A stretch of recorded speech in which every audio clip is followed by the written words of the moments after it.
Hi everyone. On the last springtime grafting update video, you saw me remove some dead scion wood from a tree that had failed. It was a Ben's Red.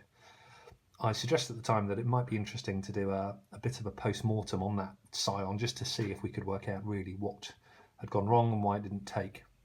As you saw from that video, of the 33 trees that we've grafted, only 2 had not survived. Both of them were of the same variety.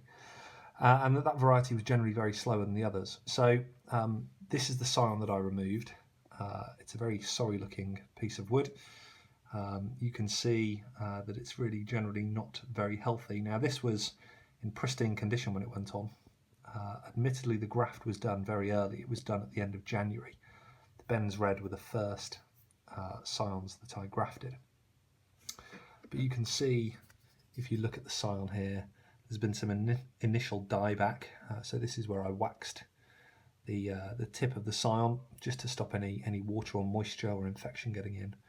But there's been some dieback down to about here, and that's very evident on this bud here, which hasn't done anything. The rest of the wood then stayed very true, and right the way through the process, it appeared that there might be a possibility that these buds might swell. That didn't happen. I think there's some evidence here to suggest that perhaps there was a connection made, maybe that bud. But until we really start getting into this, I guess we'll never find out. So my plan today was just to investigate this piece of wood, investigate the graft at the bottom here. This was a whip and tongue graft, and just look for various bits of evidence as to why this graft didn't take. And hopefully you can learn from that and understand why. And I believe there are a number of telltale signs on here as to what's happened. This green area here, you can see that's just a wax from where I waxed the grafting tape at the top, again to stop any water dripping down into the join here. So ignore that. But you can see, yeah, very dried out piece of wood now. This has been dead for some time, and I believe if we chop into this, we'll see actually that this is all very dead on the inside. Let's have a look. Oh, I mean, amazingly, and this always astonishes me with apples, the more I read about them, there are some possible signs of life there still. It looks generally quite green around the edge, but I suspect that's just what's left of the bark. The actual inside of the wood, if I look, it appears very dry. Yeah, there's nothing going on in there at all. So if we're questioning whether these buds ever were going to swell and show any signs of progression, which it would appear this scion didn't, it would appear that there were issues with the actual graft down at the bottom here. Now this was a whip and tongue graft. You can I did a whip and tongue on this really to allow 2 areas of live wood to touch one another, and the scion was matched generally pretty strongly. You can actually see it was this side where I was going cambium to cambium, and this white looks pretty telltale to me. I think there's 2 things straight away we can observe here. First of all, this is still very, very open. There's not been any real knitting between the scion and the rootstock. Now we've got to remember this was taped, so it could have been compressed a little more strongly perhaps, like so, and that's only opened up when we removed the tape. But the fact that there's that amount of flex still suggests to me that was never wound too tightly. And equally on this side in particular, there's lots of this white material, which looks very much like mould. So I'd also suggest that not only was the graft a little bit gappy, but that also there's been some moisture getting in here. Now the tree, obviously, as the cambium is flowing and as the sap is rising and water is rising, there's going to be moisture in. But the fact that this mould, assuming it is mould, is on the outside of the scion wood here suggests to me that is mould caused by moisture that's not coming from within the tree to assist its growth, but moisture that's come in from outside, and possibly caused some infection,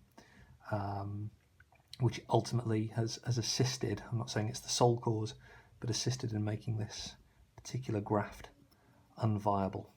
So that's two possibilities. I'm going to open this up now and see what we can find in here. At the bottom here, there is a nice join that's been made. So the tree, the rootstock, has put in a lot of effort and work and done a good job in joining both elements of the whip and tongue graft at the bottom here. But for some reason something's gone wrong. So I'm going to very carefully try and open this up and just see if we can remove the graft as it was originally put in, so that we can see both parts of the graft that was made, or both elements of the cut that were made. We'll see how we can get on here. It may be too complex given that the tree has already done a job of, oh, there we go, there's the other piece. There we go, this is opening up now. Still lots of green colour in there, you see. So there we go. So that's both parts of the graft now opened up. And you can see there the whip and tongue graft in all its glory, really. So a dual cut on the rootstock to get two areas of cambium to cambium and live wood to live wood, and again on the scion here, two cuts. Now again, looking at this, I said this was really the first time I've ever done this. This is quite a nice regular and even cut here, but this one I'm just noticing now is very uneven, and so when put in and pushed together, the lock may not have been as good as it perhaps should have been down at this bottom end. What else can we see from this? Well, yeah, there's no life here at all. No live wood. And again on here, so the scion, yeah, is well and truly gone. Any life, any signs of life that do remain are very much on the rootstock, which obviously we cut yesterday and we knew to be live because it's shooting at the bottom. So the issue here has definitely been in this join, definitely been in this graft, and I think we can conclude from this three reasons: an uneven initial cut, as you can see here,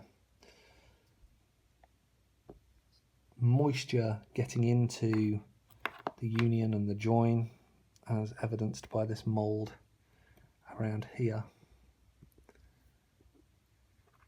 and then probably a lack of sufficient downward pressure when taping this graft to really get that connection as strong and as compressed as possible.